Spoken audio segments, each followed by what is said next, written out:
A Maple Grove man has come up with an interesting way to help visually impaired walkers cross the street. In fact, he's got an app for that. Renee Bonneau joined him as he put his app to the test.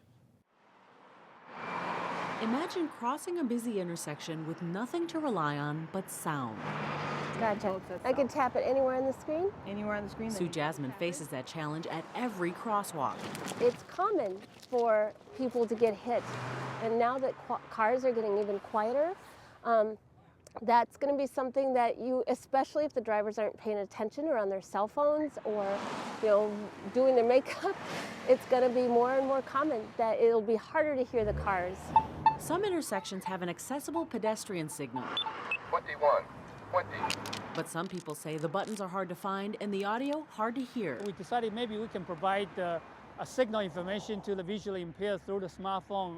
Since a lot of people are using their mobile phone right now, it's more of a personal device, personal solution. Researcher at the U of M and Center for Transportation Studies, Chen-Fu Liao, has developed a smartphone app designed to not only request a walk signal and give visually impaired walkers a countdown to cross, but it also gives them a layout of the intersection. You are pointing to south, Highway 55-7 lane. Hey, Jenny. Sue Jasmine was one of several volunteers who tried out the system Friday at Jenny. Highway 55 and Rhode Island Avenue in Golden Valley. That's a good girl. Forward. Liao says there are a few kinks to work out.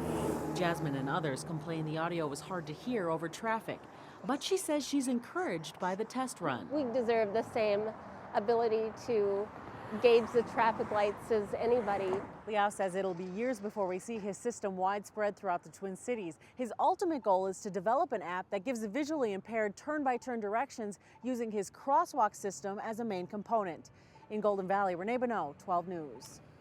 Development of the Crosswalk app costs about $200,000 and is funded by the U.S. Department of Transportation.